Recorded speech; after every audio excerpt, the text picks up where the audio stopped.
Udara dini hari di Baderan, Situbondo, terasa menggigit tulang. Kabut tipis menggantung di antara batang pohon jati, menutup sebagian pandangan ke arah bukit yang menjulang di kejauhan. 4 orang muda berdiri di depan pos perhutani, menatap papan bertuliskan, "Selamat datang di jalur pendakian Gunung Argopuro," dengan campuran semangat dan was-was. Rizal, sang kameramen, memeriksa GoPro yang terpasang di dadanya. "Kita buka video pembuka di sini aja. Backgroundnya bagus banget," katanya sambil tersenyum ke arah kamera. Nanda, si perencana rute, membetulkan topi dan ransel besar di punggungnya. 3 hari ke puncak, 2 hari turun. Kalau gak ada halangan, total 5 hari udah di rumah. Bagas, yang paling pendiam, hanya menatap hutan di depan mereka. "Gunungnya kok kelihatan beda ya, kayak nunggu sesuatu." Sementara itu Riri, satu-satunya perempuan di tim mereka, terlihat menggigil sambil mengusap lengannya. "Udara di sini aneh. Dingin tapi lembab banget." Sebelum berangkat, mereka didatangi seorang pria tua berjaket coklat yang sedang menyeruput kopi di warung depan pos. Namanya Pak Hadi, pemandu lokal yang dikenal pendaki sering menolong tim yang tersesat. "Kalian lewat jalur Baderan?" "Iya, Pak. Mau sekalian bikin vlog buat konten," jawab Rizal. Pak Hadi menatap mereka satu persatu dengan sorot mata tajam. "Jalur itu panjang sekali. Jangan pernah jalan malam. Kalau dengar suara gamelan dari jauh, atau ada yang manggil nama kalian, pura-pura gak dengar. Gunung ini gak suka direspon." Riri menelan ludah, matanya menatap lekat ke arah kabut di belakang pos. "Suara gamelan, Pak?" "Iya. Katanya, itu pesta arwah di bekas istana Rengganis. Tapi yang pernah jawab panggilan itu gak pernah turun lagi." Rizal tertawa kecil, berusaha mencairkan suasana. "Siap, Pak. Kita bukan pendaki pertama kok." Namun langkah mereka terasa berat saat meninggalkan pos. Jalan setapak menanjak pelan di antara semak dan pepohonan pinus, tapi suasana heningnya terlalu sempurna. Tak ada suara burung. Tak ada serangga. Hanya deru napas dan gesekan daun.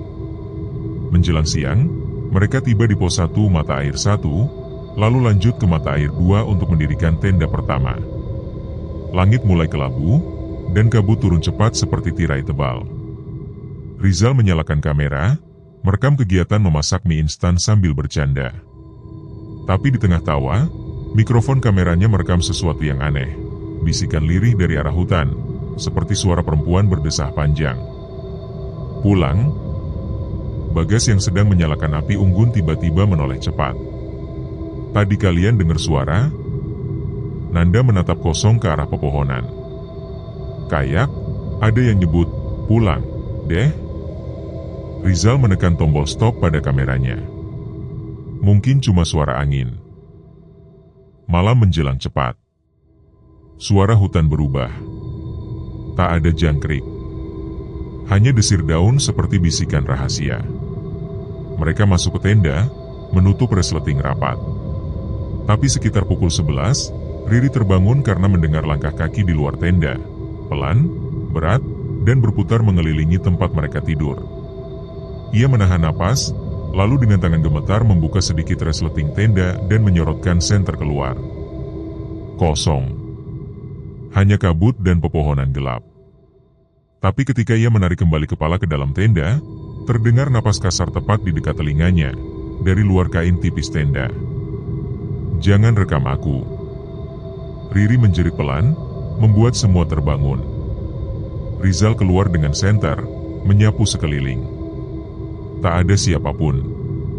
Tanah di sekitar tenda masih basah, tapi di dekat pintu, tampak jejak kaki kecil seperti anak-anak, memanjang ke arah hutan dan menghilang di kegelapan. "Kayak jejak manusia," gumam Bagas pelan.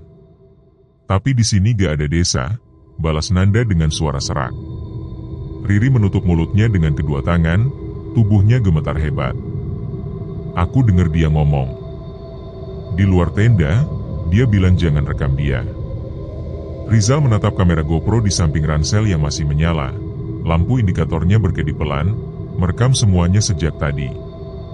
Ia menatap layar kecil kamera. Di sana, di tengah kabut, samar-samar terlihat siluet seseorang berdiri di tepi cahaya senter, menatap ke arah tenda mereka. Pagi itu, embun masih menetes dari daun-daun pinus ketika Rizal menyalakan kamera. Wajah Riri tampak pucat, tapi ia memaksa tersenyum ke arah lensa. Hari kedua pendakian, kita lanjut ke Cikasur. Katanya ini padang rumput paling luas di jalur Argopuro, katanya dengan suara bergetar. Mereka meninggalkan pos mata air 2, menyusuri jalur panjang menuju sabana Cikasur. Kabut mulai menipis, berganti dengan cahaya keemasan matahari yang menembus sela pepohonan.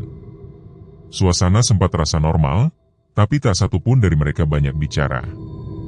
Seolah kejadian malam tadi masih menghantui.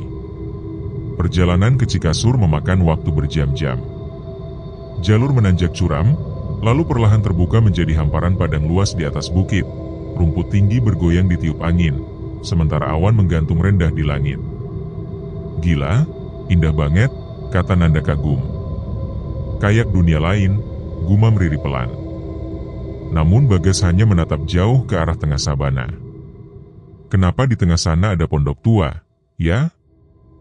Mereka mendekat. Pondok itu berdinding kayu lapuk dan setengah roboh. Di dindingnya masih tergantung papan nama pudar, Pos Pemburu, 1974. Rizal memutuskan untuk memasang kamera di luar pondok, menyorot ke arah padang luas, katanya untuk ambil time-lapse sunset. Sore hari, angin bertiup semakin kencang. Kabut tipis mulai turun, menelan padang rumput perlahan. Mereka menyalakan api kecil dan memasak mie instan. Saat malam tiba, suhu turun drastis. Riri membungkus tubuhnya dengan jaket tebal, tapi tetap gemetar. Sekitar pukul 2 dini hari, Bagas terbangun karena mendengar bunyi aneh dari kejauhan. Bukan hewan, bukan angin. Tapi suara gamelan, pelan, ritmis, seolah datang dari balik kabut. Kalian dengar gak? Bisiknya sambil mengguncang Rizal. Rizal membuka mata, mendengarkan.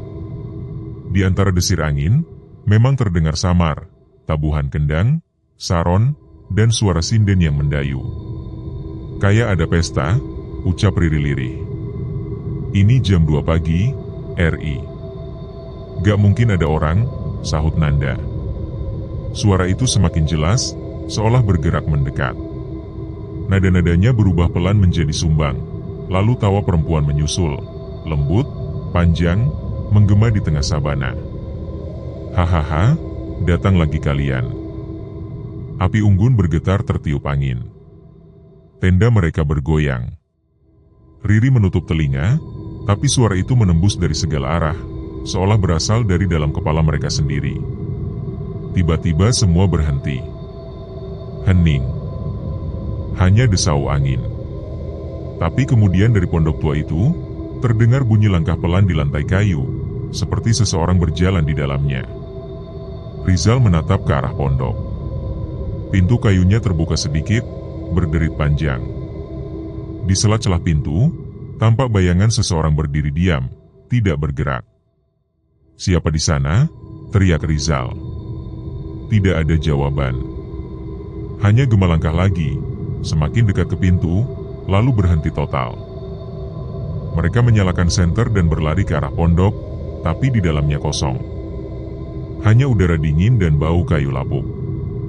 Di lantai, Riri melihat sisa kain merah terjepit di papan, seperti potongan kebaya lama. Mereka memutuskan kembali ke tenda tanpa bicara. Rizal mematikan kamera yang ia pasang di luar pondok dan menyimpannya. Pagi harinya, langit cerah seolah tak pernah terjadi apapun. Rizal memeriksa hasil rekaman di GoPro.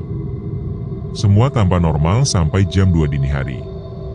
Lalu, tiba-tiba layar menampilkan gambar buram, sekelebat bayangan perempuan memakai kebaya merah, berdiri di belakang pondok, wajahnya tertutup rambut panjang, tapi matanya terlihat jelas menatap langsung ke arah kamera. Rizal terdiam. Wajahnya pucat pasi. Ia menatap Riri dan Bagas. Ini bukan efek kabut, dia beneran di sana. Mereka saling pandang, tak ada yang berani bicara. Angin di padang Cikasur berembus pelan, membawa suara lirih yang hampir tak terdengar. Kalian sudah diundang. Pagi itu, suasana Cikasur tampak lebih sunyi dari biasanya. Rumput basah berkilau oleh embun, tapi hawa di sana terasa berat. Tidak ada suara burung. Tidak ada angin berdesir seperti kemarin. Rizal mematikan kamera setelah memastikan baterainya penuh. Kita lanjut ke Cisentor aja pagi ini. Jalannya lumayan jauh, tapi harusnya bisa sampai sebelum sore, katanya. Riri hanya mengangguk pelan, matanya masih sesekali melirik pondok tua di tengah padang. Perjalanan menuju Cisentor adalah perjalanan menurun curam, dikelilingi hutan rapat dan lembab. Jalurnya kecil, licin, dan tertutup daun gugur. Di antara langkah kaki mereka, sesekali terdengar suara gemeretak dari balik semak. Tapi setiap kali disorot senter atau kamera, tak ada apapun di sana. Kayak ada yang ngikutin dari tadi, kata Bagas lirih. Mungkin monyet, jawab Nanda, tapi nadanya sendiri tidak yakin. Menjelang sore, kabut mulai turun tebal. Pohon-pohon menjulang tinggi seperti dinding hitam, dan cahaya matahari hanya tinggal bias oranye samar. Di tengah perjalanan, Riri tiba-tiba berhenti mendadak. Tunggu. Semua menoleh. Wajah Riri pucat pasi. Ia menunjuk ke arah semak di sisi jalur. Tadi ada anak kecil di situ, dia lari ke belakang pohon itu. Anak kecil? Di tempat kayak gini? Rizal menatap sekitar. Kamu yakin? Riri mengangguk cepat. Dia senyum. Bajunya putih. Rambutnya basah.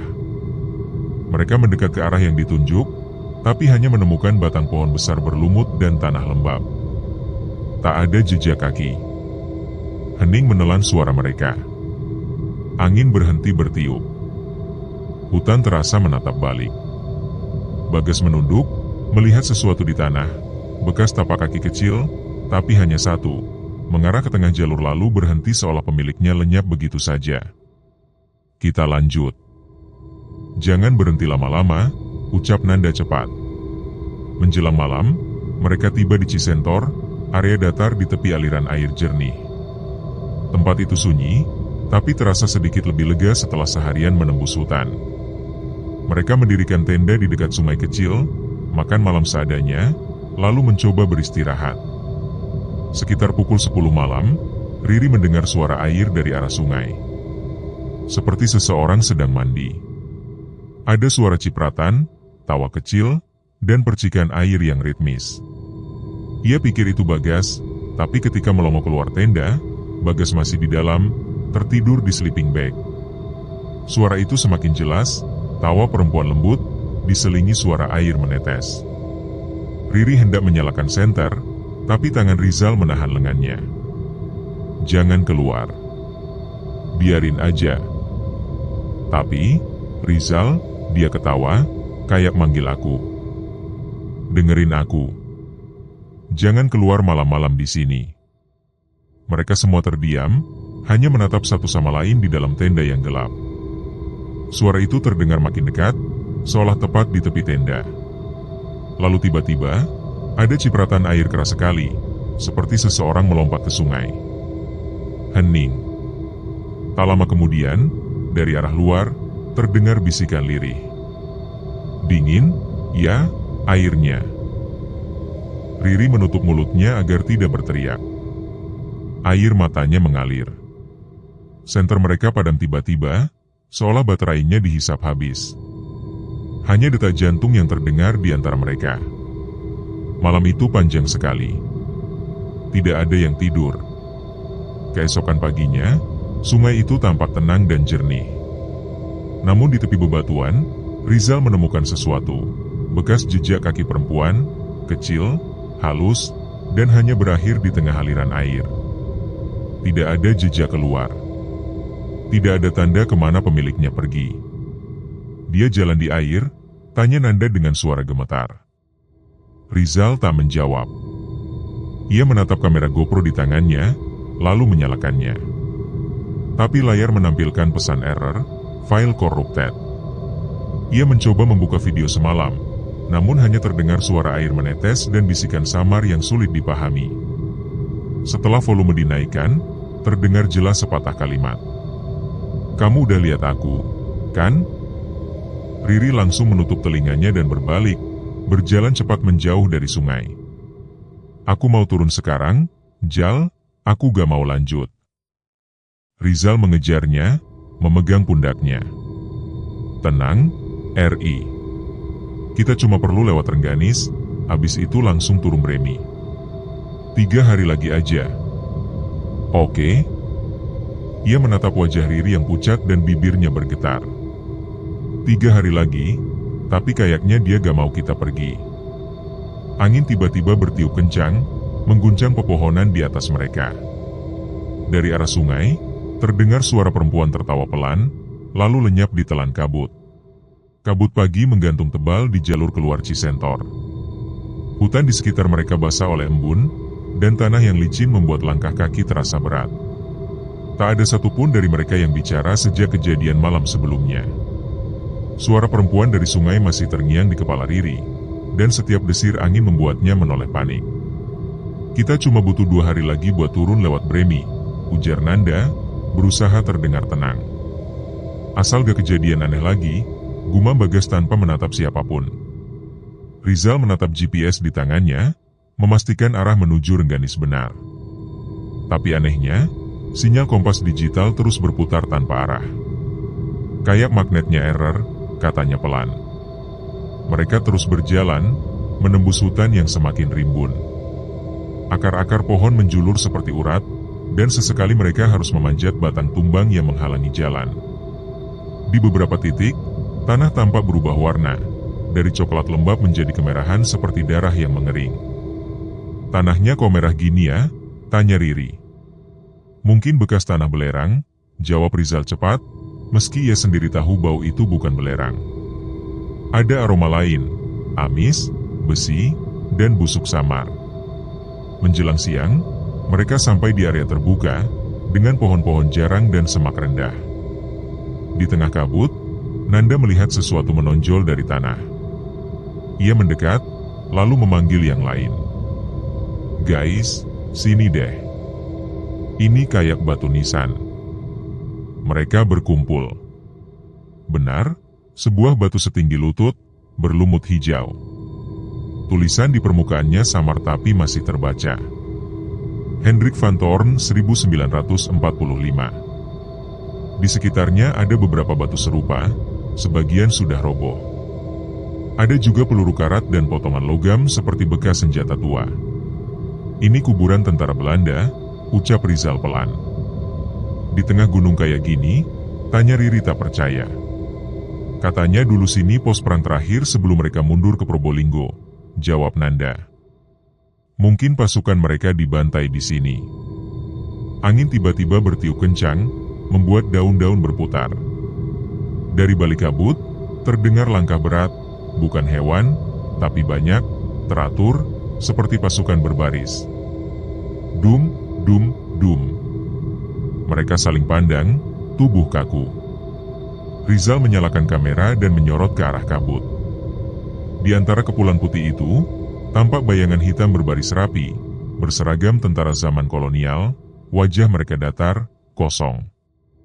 Ada yang membawa senapan, ada yang menyeret kaki tanpa suara. "Lari," bisik Bagas dengan suara parau. Namun tubuh mereka seolah terpaku. Bayangan-bayangan itu terus berjalan, melewati mereka begitu saja, menembus tubuh mereka satu persatu, dingin seperti udara beku. Riri menjerit lirih saat merasakan sesuatu menyentuh bahunya. Lalu semuanya lenyap. Hening kembali. Nafas mereka terengah-engah. Rizal menatap layar kamera, lampu indikator masih menyala. Ia yakin semuanya terekam.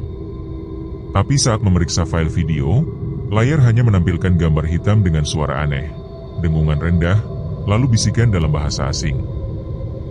Ia memperbesar volume. Di antara suara gangguan, terdengar sepatah kalimat samar dalam bahasa Belanda. "Gawek haite is not yet forbid." Jangan pergi, ini belum selesai. Rizal menjatuhkan kamera, wajahnya pucat. Dia ngomong, jangan pergi, katanya gemetar. Bagas menatap sekeliling. Kayak mereka gak mau kita lewat sini. Langit tiba-tiba berubah kelam meski belum sore. Petir berkilat tanpa suara. Angin berputar, membuat kabut menebal. Dari arah kuburan, muncul bau busuk menusuk, seperti daging busuk bercampur tanah basah. Riri menutup hidung, tapi tetap muntah. Kita harus jalan. Sekarang, perintah Rizal. Mereka berlari menuruni jalur menuju arah Rengganis, tapi langkah mereka seolah tidak membawa kemana-mana. Setiap belokan tampak sama, pohon besar dengan akar menjuntai, batu nisan kecil, tanah merah. Setelah hampir 1 jam, mereka kembali ke titik semula. Batu nisan, Hendrik van Thorn, berdiri tepat di depan mereka. Kita muter di tempat, kata Nanda panik. Ini jalur setan. Rizal menatap ke arah kabut, lalu berbicara pelan, seolah pada sesuatu yang tak terlihat. Kami gak ganggu, kami cuma mau lewat. Sesaat, angin berhenti. Kabut perlahan menipis, memperlihatkan jalur setapak kecil di sebelah kiri yang sebelumnya tidak ada. Tanpa pikir panjang, mereka menuruni jalur itu.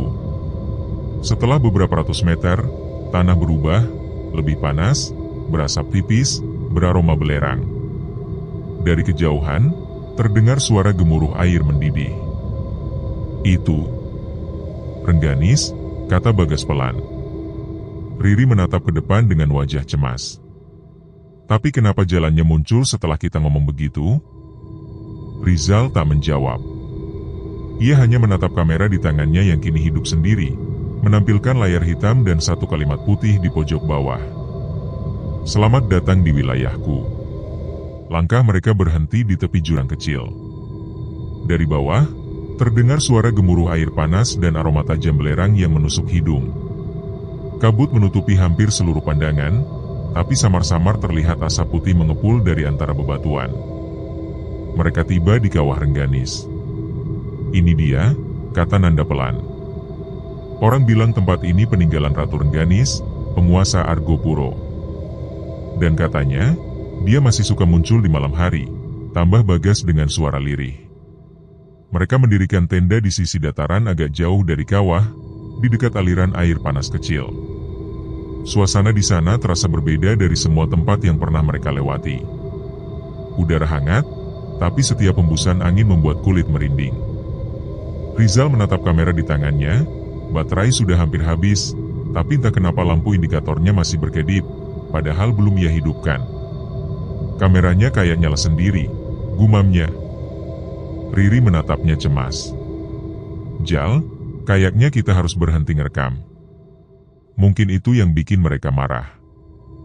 Justru ini harus direkam.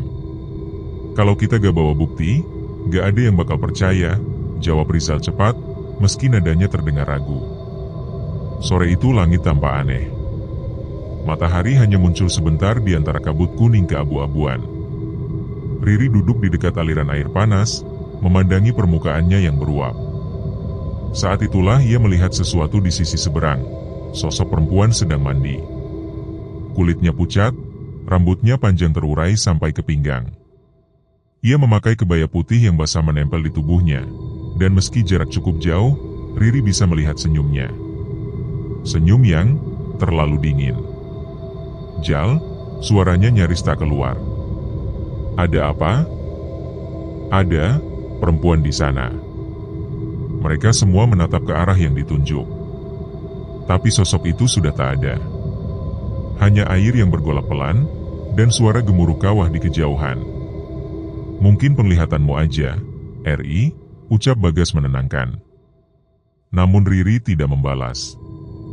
Ia yakin sosok itu nyata. Menjelang malam, suhu di sekitar kawah turun drastis. Kabut semakin tebal, sampai-sampai cahaya dari api unggun tampak redup tertelan udara. Mereka berlima masuk ke tenda, berusaha tidur cepat. Tapi sekitar tengah malam, tenda mereka bergetar keras, seolah ada yang menendang dari luar. Angin, Tanya Nanda. Gak mungkin, ini kuat banget, jawab Rizal sambil memegangi dinding tenda. Lalu terdengar suara langkah di luar, pelan, tapi jelas. Diikuti suara perempuan berbisik lembut. Kenapa kalian merekam tempatku? Riri menutup telinga, tubuhnya gemetar hebat. Senter Bagas menyala, tapi sinarnya lemah dan bergetar. Rizal memegang kamera yang tiba-tiba menyala sendiri dan menyorot ke arah pintu tenda. Lampu indikator berkedip. Di layar, terlihat kabut bergerak seperti hidup. Perlahan, di tengah kabut itu muncul wajah perempuan berkulit putih pucat. Matanya hitam legam, tanpa bola mata. Rambutnya menempel basah di pipi. Ia menatap lurus ke arah kamera.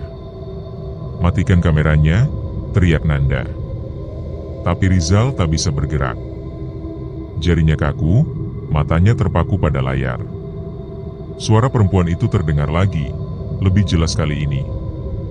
Kalian sudah kuingat. Kalian sudah lihat aku. Jangan pergi sebelum aku izinkan. Tenda berguncang semakin keras, tali pancangnya hampir lepas. Riri menangis, menjerit memanggil nama Tuhan. Lalu tiba-tiba semua berhenti. Sunyi. Dalam diam yang mencekam itu, kamera Rizal mati sendiri. Senter padam. Tapi di udara masih terdengar gema langkah pelan menjauh, diikuti suara tawa kecil, lembut, memanjang, menghilang bersama kabut. Pagi datang dengan cahaya keemasan samar. Seolah malam tadi hanyalah mimpi buruk. Tapi di luar tenda, tanah penuh jejak kaki basah mengitari area tempat mereka tidur. Kecil, ramping, dan semuanya mengarah ke arah tenda. Rizal memeriksa kamera.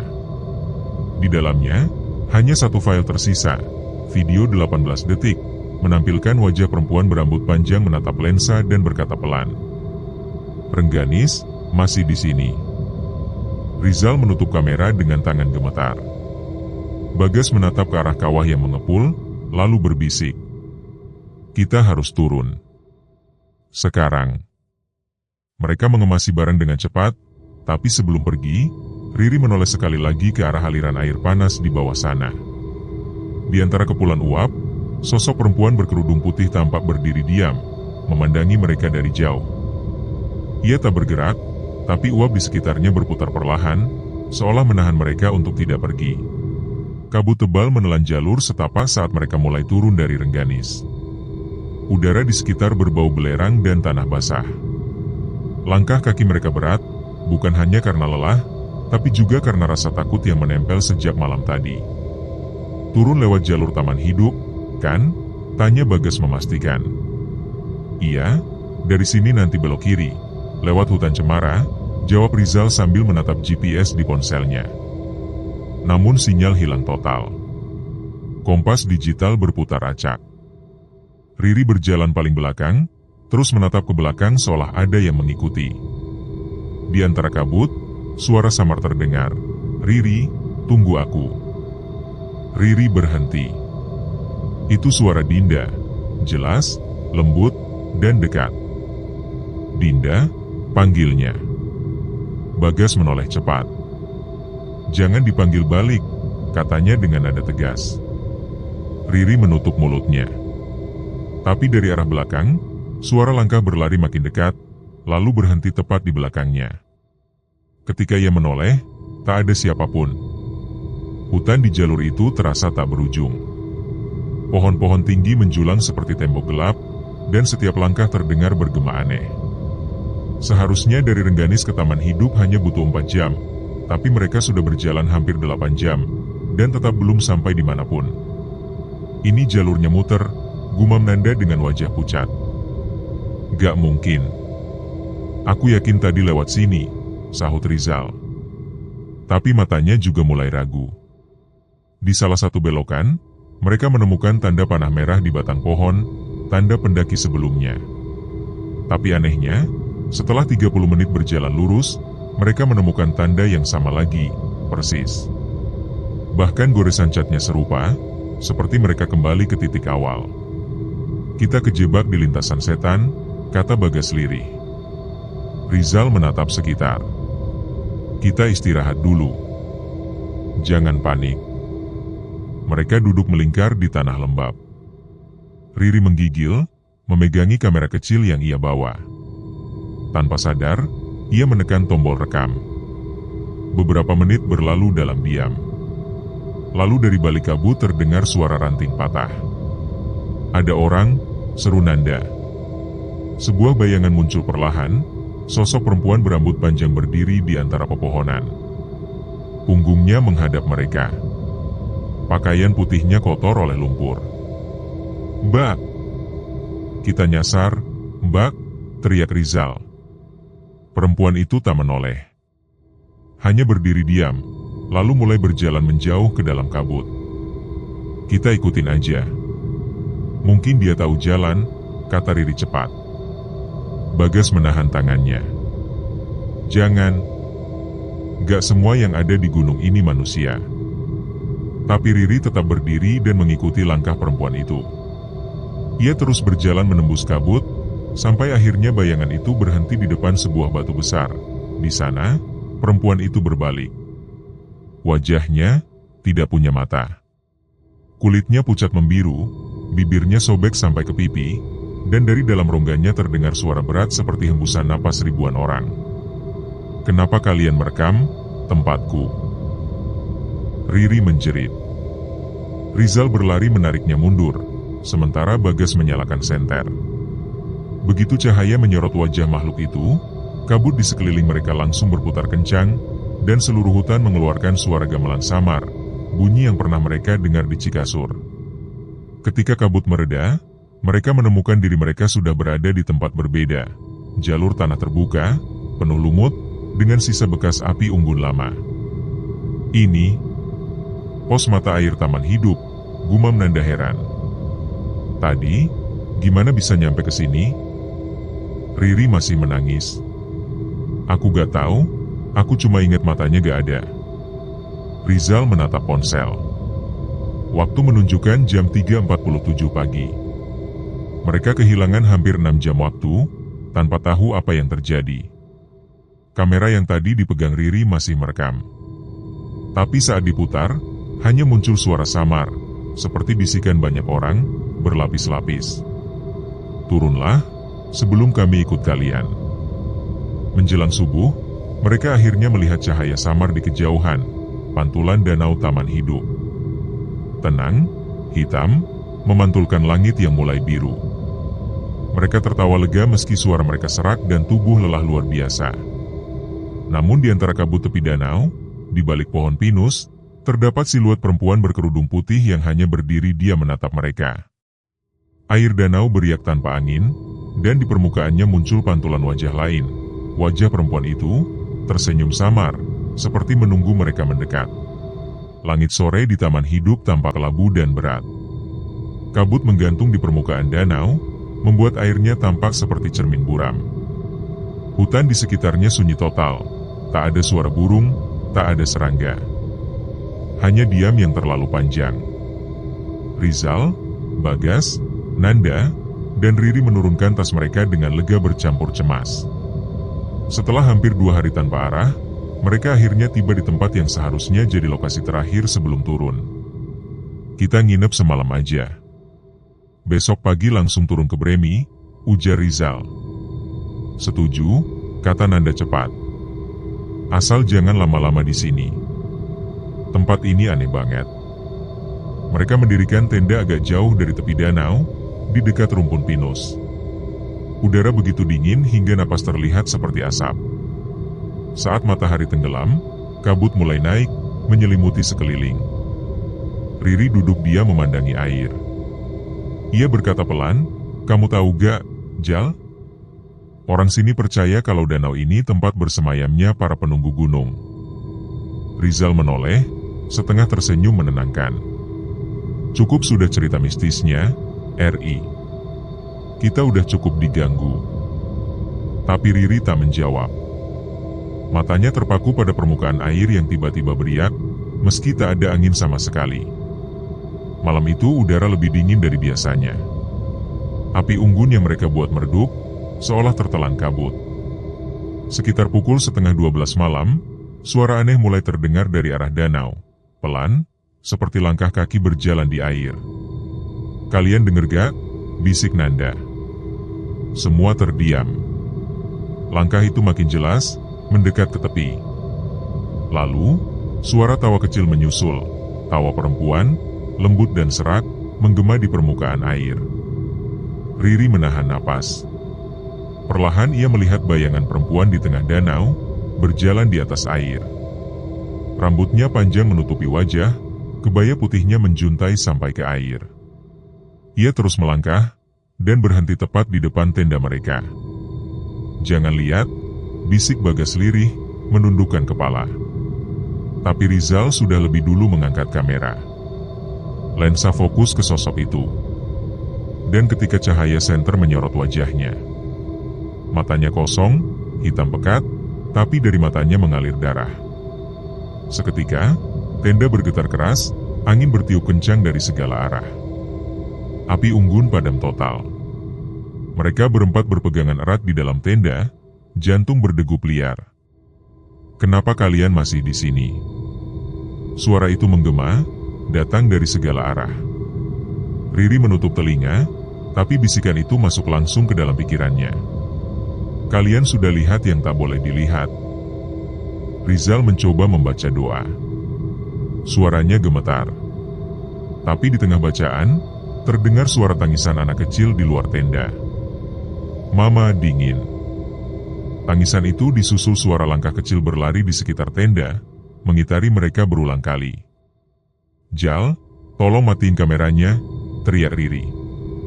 Tapi kamera sudah menyala sendiri, merekam tanpa bisa dimatikan. Layar menampilkan bayangan samar seseorang berdiri di belakang tenda, rambut panjang, tapi bayangannya tidak punya kepala. Lalu tiba-tiba, tenda mereka sobek dari atas. Kabut dingin masuk, dan sesosok perempuan melayang perlahan di atas mereka.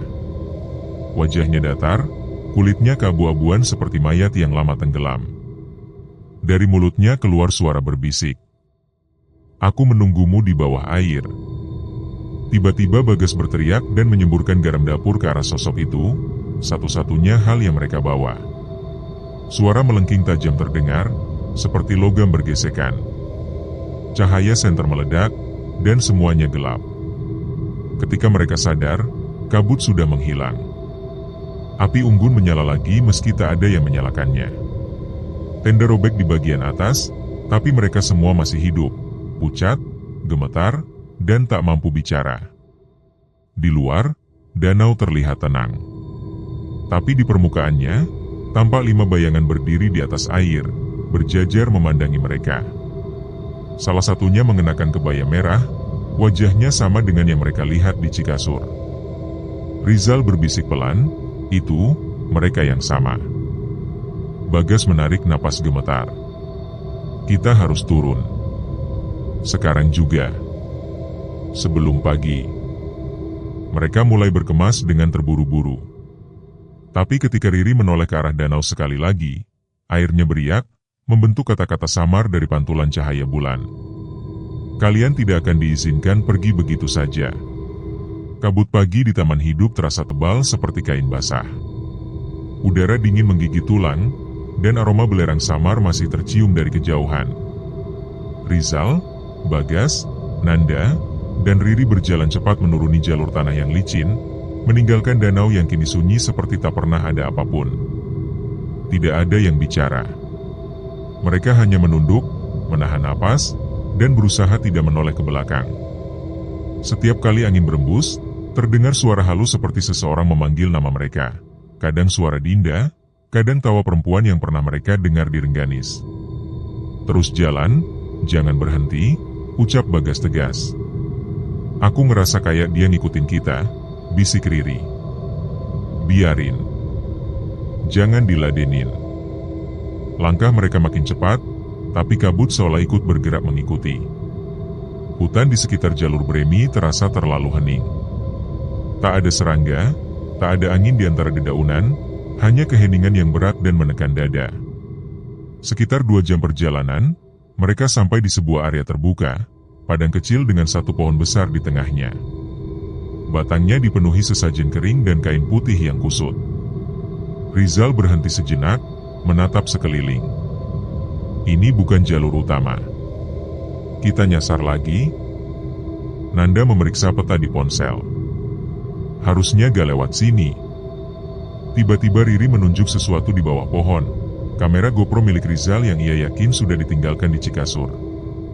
Benda itu tergeletak kotor, tapi masih utuh. Gimana bisa sampai sini? Rizal mendekat perlahan dan mengambilnya. Tapi saat layar kamera menyala, yang muncul adalah video dirinya sendiri, duduk di bawah pohon itu, berbicara pelan sambil menatap ke arah kamera. Kalian gak akan bisa turun. Udah terlambat. Rizal melempar kamera itu jauh-jauh, wajahnya pucat.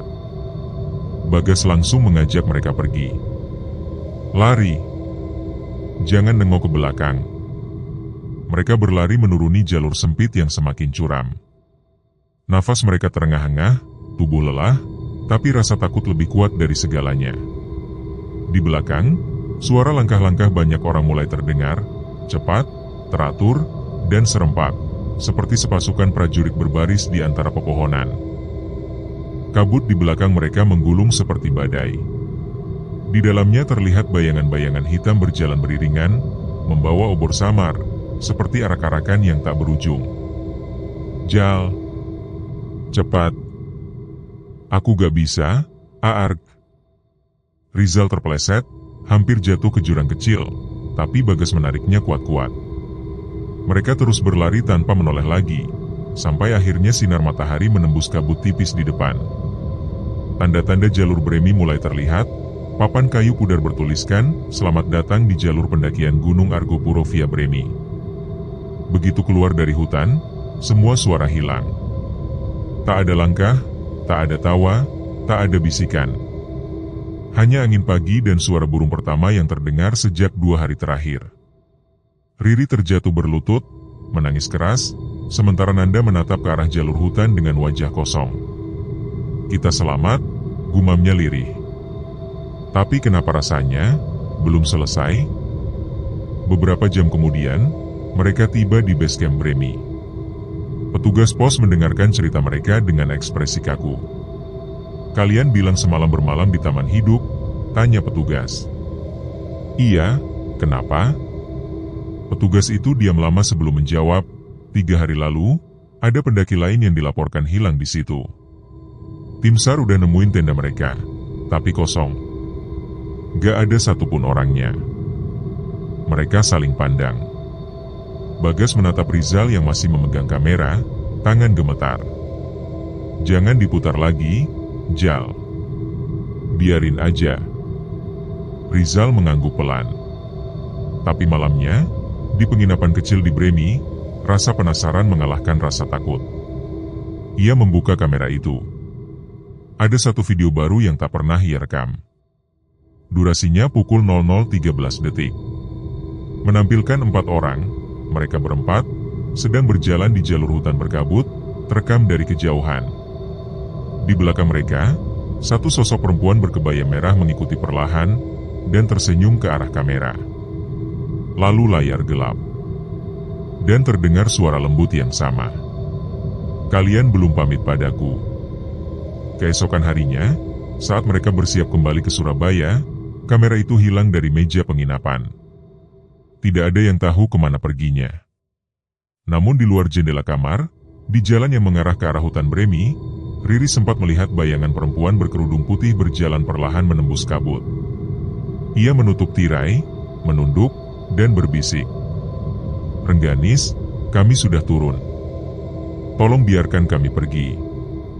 2 bulan kemudian, video dokumentasi Rizal diunggah ke kanal YouTube mereka. Dalam seminggu, video itu viral. Tapi banyak penonton mengaku melihat bayangan perempuan di latar belakang setiap kali kamera merekam ke arah hutan. Padahal Rizal bersumpah ia sudah menghapus semua bagian itu. Dan setiap tengah malam, channel mereka mendapat komentar baru dari akun tanpa nama, hanya menulis satu kalimat berulang kali. Aku masih di Cikasur.